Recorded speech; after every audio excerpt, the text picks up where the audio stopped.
اگر آپ تھوڑی دیر کے لیے رک کر سوچیں کہ آپ کی زندگی میں سب سے اہم چیز کیا ہے، سب سے قیمتی دولت کیا ہے، وہ کیا چیز ہے کہ جسے آپ سب سے زیادہ اہمیت دیتے ہیں، جس کی خوشی آپ کے لیے سب سے بڑی خوشی ہے اور جس کا غم آپ کے لیے سب سے بڑا غم ہو جاتا ہے۔ ان کے خوش ہونے پر آپ خوش ہونے لگتے ہیں اور ان کی تکلیف پر آپ دکھی ہونے لگتے ہیں، غمگین ہونے لگتے ہیں۔ یقیناً آپ سب سمجھ گئے ہوں گے کہ وہ پیاری ترین چیز ہماری اولاد ہے۔ انسان کو سب سے زیادہ خود اپنی ذات سے محبت ہوتی ہے، اور یہ ایک مانی ہوئی بات ہے، اور اپنے بعد پھر اپنے ہی حصے، اپنے وجود کے حصے، اپنے دلوں کے ٹکڑے، اپنی اولاد سے محبت ہوتی ہے۔ انسان اپنی زندگی میں کتنا بھی کامیاب ہو، لیکن اگر اس کی اولاد کامیاب نہیں تو اسے اپنی کامیابیاں بھول جاتی ہے۔ انسان خود کتنی بھی ترقی کر جائے، لیکن اگر اولاد در بدر کی ٹھوکریں کھا رہی ہو، بھٹک رہی ہو، تو انسان کو اپنی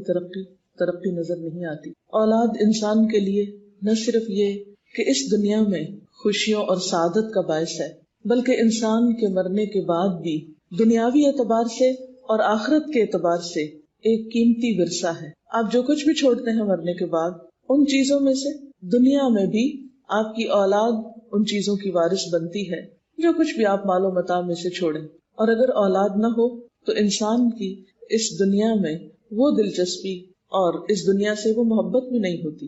اسی لیے رسول اللہ صلی اللہ علیہ وسلم نے اولاد کے بارے میں فرمایا تھا کہ وہ مبخلۃ مجبنۃ، ایک ایسی چیز ہے کہ جس کی وجہ سے انسان بخل کا شکار ہوتا ہے، اور اسی کی وجہ سے انسان بزدلی کا شکار بھی ہوتا ہے، کمزور ہو جاتا ہے بہت ساری چیزوں میں۔ انسان بڑے بڑے فیصلے کرنا چاہتا ہے، لیکن اولاد اس کے پاؤں پکڑ لیتی ہے، اولاد اس کے بہت سے فیصلوں کو بدل ڈالتی ہے۔ انسان اپنے مال میں بہت سے لوگوں کو حصے دار بنانا چاہتا ہے، لیکن جب اولاد نظر آتی ہے تو پھر سب کچھ اسی کے لیے ہو جاتا ہے۔ اور انسان کیا چاہتا ہے کہ جب انسان اس دنیا سے جائے تو اس کے پیچھے اس کے بچے اس کی دنیاوی دولت کے وارث بنے، وہ پلے پھولے۔ لیکن ہم صرف دنیا کے لیے سوچتے ہیں، جبکہ ہماری اولاد ہماری آخرت کی ترقی اور ہماری آخرت کی منزلوں کی بلندی کا ذریعہ بھی ہو سکتی ہے، کیونکہ اولاد اگر انسان کے مرنے کے بعد اچھے کام کرتی ہے تو والدین کے درجوں کی بلندی کا ذریعہ ہوتی ہے۔ ایک حدیث پاک میں آتا ہے کہ ایک شخص مرنے کے بعد عالم برزخ میں جب اس کا درجہ بڑھایا جاتا ہے تو وہ پوچھتا ہے کہ یہ میرے ساتھ سب کچھ کیوں ہو رہا ہے، یعنی میرے ساتھ یہ اتنا اچھا سلوک کیوں ہو رہا ہے اور میرے درجے کیوں بلند ہو رہے ہیں؟ تو اسے بتایا جاتا ہے کہ یہ تمہاری اولاد کی دعا کی وجہ سے ہو رہا ہے۔ اور رسول اللہ صلی اللہ علیہ وسلم نے یہ فرمایا تھا، اذا مات ابن آدم انقطع عملہ، کہ جب انسان مر جاتا ہے، ابن آدم مر جاتا ہے تو اس کا عمل ختم ہو جاتا ہے، الا من ثلاث، سوائے تین چیزوں کے، صدقۃ جاریہ، ایسی جگہ پہ مال لگانا جس کا فائدہ بعد میں بھی اس کو ملتا رہے، یا پھر او علم ينتفع به، انسان ایسا علم چھوڑ جائے، ایسا سکھا جائے کہ جو لوگوں کو فائدہ پہنچاتا رہے، جس سے اور لوگ فائدہ اٹھاتے رہیں، یا پھر تیسری چیز ولد صالح يدعو له، نیک اولاد جو والدین کے لیے دعائیں کرتی۔ یعنی انسان اب خود نیکی کرنے کے قابل نہیں رہا، دنیا سے رخصت ہو چکا، لیکن کیا چیز اس کی نیکیوں میں اضافے کا سبب بن رہی ہے؟ اس کی اولاد۔ تو یہ تین چیزیں انسان کے مرنے کے بعد بھی انسان کے نیکیوں میں اضافے کا سبب بنتی ہیں، اور ان تین چیزوں میں بھی اگر آپ دیکھیں تو سب سے پیاری چیز آپ کی اور آپ کے قریب ترین چیز، آپ کے دلوں میں رہنے والی چیز آپ کی اولاد ہی ہوتی ہے۔ آپ کتنے بھی پڑھے لکھے ہوں، آپ کتنا بھی لوگوں کو سکھا رہے ہوں، تعلیم دے رہے ہوں، آپ کتنے بھی مالدار ہوں، لیکن اگر آپ کی اولاد نہیں، یا پھر اولاد ہے اور بگڑ چکی ہے، یا اس کی صحیح تربیت نہیں ہوئی، تو باقی نیکیاں بھی انسان کی بیکار ہوتی ہوئی نظر آتی، باقی خیر کے کام اور باقی محنت بھی بعض اوقات پھر بے فائدہ ہونے لگتی۔ ایک اور حدیث میں آتا ہے کہ قیامت کے دن کچھ لوگ آئیں گے اور ان کے اعمال ہوں گے تو بہت، لیکن بتایا یہ جائے گا کہ ان کی اولاد ان کی نیکیاں کھا گئی، یعنی خود تو بڑے نیک تھے لیکن اولاد نے ان کی نیکی پہ پانی پھیر دیا، سب صفائی کر دی۔ دنیا میں بھی یہ ہوتا ہے، آپ کتنی بھی نیک نامی کمائیں لیکن بعض اوقات آپ کی نیک نامی کو بٹا لگانے والی اولاد ہی ہوتی۔ اسی لیے قرآن پاک میں اللہ سبحانہ وتعالی اولاد کو انسان کا دشمن بتاتے ہیں۔ اردو میں بھی یا پنجابی میں بھی ان کو میٹھا دشمن کہا جاتا ہے کہ لگتے بہت پیارے ہیں لیکن سب سے زیادہ تکلیف بھی بعض اوقات بچوں ہی کی طرف سے پہنچتی۔ آپ مائیں اچھی طرح جانتے ہیں، ولادت کا مرحلہ ہو، یعنی بچوں کے پیدائش کا مرحلہ ہو، یا پھر اس کے بعد ان کی تربیت کا مرحلہ ہو، یا پھر بڑے ہو کر ان سے خدمت لینے کا معاملہ ہو، یہ سارے مراحل کس قدر تکلیف دہ، صبر آزما اور انتظار والے ہوتے ہیں. اور ہماری عام دعاؤں میں ایک دوسرے کے لیے کیا ہوتا ہے؟ اللہ تمہیں اولاد کی خوشیاں دیکھنا نصیب کرے، کیونکہ واقعی انسان کے لیے ایک بہت بڑی خوشی کا ذریعہ بھی ہے اولاد.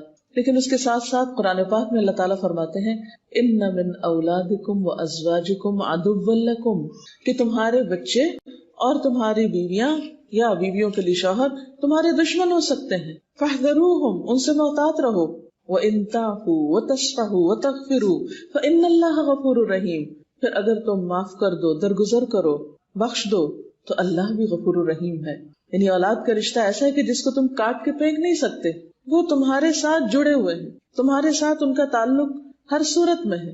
آپ ان کو جتنا بھی عاق کریں، جیسے بھی ڈسون کریں، آپ کر نہیں سکتے، کیونکہ آپ کے نام کے ساتھ ان کا نام ہے، آپ کی پہچان ہے، آپ ان کی پہچان، وہ آپ کی پہچان، ایک دوسرے کے لیے لازم و ملزوم ہے. لہٰذا یہ ایک ایسا زندگی کا حصہ ہے کہ جسے آپ اگنور نہیں کر سکتے. آپ کی کتنی بھی مجبوریاں ہوں، آپ کے کتنے بھی کام ہوں، آپ پر کتنی بھی ذمہ داریاں ہوں، آپ کیسے بھی بیمار ہوں، لیکن اولاد کی تربیت کی ذمہ داری، اولاد کی اچھائی بھلائی کی ذمہ داری یہ آپ پر ہے. آپ اس سے فرار حاصل نہیں کر سکتے، یہ ذمہ داری ادا کرنی ہی ہے. اور اس کے لیے قرآن پاک میں اللہ سبحانہ وتعالیٰ فرماتے ہیں یا ایھا الذین آمنوا قوا انفسکم واہلیکم نارا، اے لوگو جو ایمان لائے ہو، اپنے آپ کو اور اپنے گھر والوں کو آگ سے بچاؤ. پہلے اپنے آپ کو اور پھر اپنے بال بچوں کو آگ سے بچاؤ. لہٰذا ایک عام انسان کی حیثیت میں اور خصوصاً مسلمان والدین کی حیثیت میں، جہاں ہمارے اوپر ذمہ داری ہے اولاد کو کھلانے پلانے کی، ان کی صحت صفائی کی، ان کو ادب آداب سکھانے کی، وہاں ان کے ایمان اور دین کی حفاظت کی ذمہ داری بھی ہم پر. اور قیامت کے دن اس کے بارے میں پوچھ ہوگی. حدیث پاک میں آتا ہے کلکم راعٍ وکلکم مسئول عن رعیتہ، تم میں سے ہر شخص نگران ہے اور ہر ایک سے اس کی رعایا کے بارے میں سوال ہوگا، پوچھا جائے گا. اور اس میں عورتیں بھی ذمہ دار ہیں. فالمرأة راعیۃ فی بیت زوجہا ومسئولۃ عنہا، عورت اپنے شوہر کے گھر میں نگران ہے، باہر کے کاموں کی نگران نہیں ہے. باہر کے شوہر کے بزنس کی نگران نہیں بنائی گئی، لیکن گھر کی زندگی میں شوہر کی عدم موجودگی میں عورت کی ذمہ داری ہے. راعیۃ فی بیت زوجہا ومسئولۃ عنہا، اور قیامت کے دن اس سے اس ذمہ داری کے بارے میں سوال ہونے والا ہے. یہ وہ چیز ہے جس کے بارے میں پوچھا جائے گا. اگر آپ ان کو بہت اچھا کھلا نہیں سکتے، بہت اچھا پلا نہیں سکتے، بہت اچھا گھر نہیں لے کر دے سکتے، طرح طرح کے کھلونے نہیں لے کر دے سکتے، ان کی ہر خواہش پوری نہیں کر سکتے، تو پوچھ نہیں ہوگی، اس کا امتحان نہیں ہوگا. لیکن اگر وہ دین سے دور ہو گئے، بھٹک گئے، انہوں نے دین کا رستہ چھوڑ دیا، ان کے ایمان میں خلل آ گیا، تو ضرور پوچھ ہوگی. لہذا اس پوچھ سے پہلے، اس سوال سے پہلے ہمیں اس دنیا میں، اس وقت میں، اس مہلت سے فائدہ اٹھاتے ہوئے اپنے آپ کو تیار کرنا ہے جواب کے لیے. اور ہمارا یہ جواب کسی معمولی ہستی کے سامنے نہیں ہے، اس ہستی کے سامنے ہے جو عالم الغیب والشہادہ ہے، غیب اور حاضر سب کو جاننے والا ہے. دلوں کے چھپے ہوئے خیالات اور وسوسے اور نیتیں اور ارادے اس کے لیے چھپے ہوئے نہیں ہیں، یہ سب کچھ اس کے سامنے ظاہر ہے.